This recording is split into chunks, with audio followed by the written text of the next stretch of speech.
criminal activity.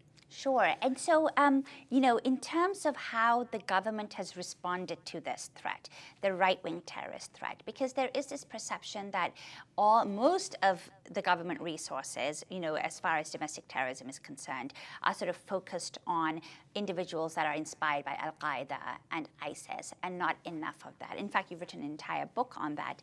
So why do you think, well, what do you think the government's response has been to right-wing terrorism? And also, are the resources being allocated effectively, given the level of threats from both areas? Yeah, so before I address the resources and the government's response, let's just kind of talk a little bit about the differences between these two forms of terrorism, okay?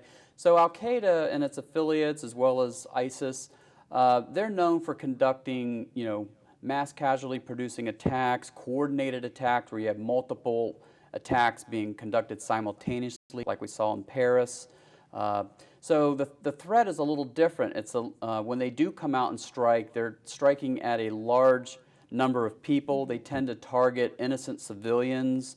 And so the government's response needs to be, you know, geared towards preventing those types of attacks, okay? Protecting civilians, protecting against the mass casualty producing attack, whether it's a large vehicle bomb or whether it's multiple shooters, you know, gunning down people at multiple locations.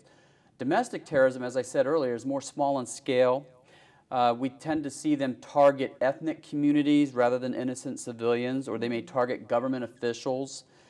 So that's another reason why the media and sometimes the public doesn't understand police officers getting shot. Sure. You know, they're police officers. They have dangerous jobs. They encounter violent criminals all the time. So why would that be an act of terrorism when a police officer shot? And again, you have to go back to the definition of what the motivation was. Was it a drug dealer who's just doing this because of revenge or because he's, you know, protecting the interests of his, you know, criminal enterprise? Or is it ideologically motivated, like a sovereign citizen killing a police officer, where he's doing it because he doesn't recognize the authority of the police? Same with the black nationalists that we saw shoot the police officers in Dallas and Baton Rouge. So you have to understand that initially, that domestic terrorism is small in scale, international terrorism tends to be more large in scale and coordinated type of attacks. So the government's response to both of these is different. Obviously overseas, we're not inhibited by, you know, First Amendment protected speech or any other constitutional rights. We can go after terrorists on foreign soil using drone strikes, using special forces, operations, things like that. Here at home, we have to respect these constitutional rights, and so the government's response is different and it's also limited. So, you know, the police have to have probable cause before they investigate someone and conduct an undercover operation. A lot of times when a terrorist is identified and arrested, you got to protect that individual and his rights when he gets arrested. He gets read constitutional rights, and he's got to go through a trial and a jury before he's found guilty or innocent. So there's all these other considerations that you have to take into effect. My final point is how many analysts do we devote to these problems? Are the resources being properly allocated? Definitely on the international terrorism side, as well as combating the homegrown violent extremism from within America, I think there's, you know, hundreds, literally hundreds, if not thousands of government analysts, multiple agencies coordinating their response to these threats. So, you know, on the domestic side, we don't have that luxury.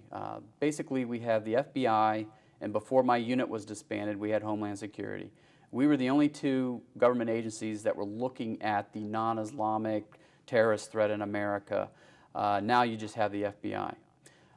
So, and from, you know, an intelligence perspective, you have both strategic and tactical. The FBI has plussed up its tactical intelligence analytic capability because of the threat, and I applaud that effort. The strategic side hasn't grown a single bit in their unit, and then ours was dissolved. Strategic intelligence looks at the big picture, national trends, what new movements and groups are emerging that terrorists could, you know, spawn from. What type of criminal tradecraft are they using? What are the new tactics they're going to be using, you know, for the next terrorist attack? That's what's missing in the government's response to terrorism, is this domestic piece. And the FBI is also a federal law enforcement agency. Unlike the Office of Intelligence that I worked for at DHS, we were not a law enforcement agency. Right. So the FBI has rules and regulations where it has to operate like a law enforcement agency. They have to have probable cause before they investigate. You know, crime has to be committed or suspected of being committed. We, on the other hand, looked at threats to safety. So if we had a pattern or historical evidence that a particular group or ideology perpetuated violence, we would look at those things and try to prevent it before it happens. So Sure. that piece is missing now. Right.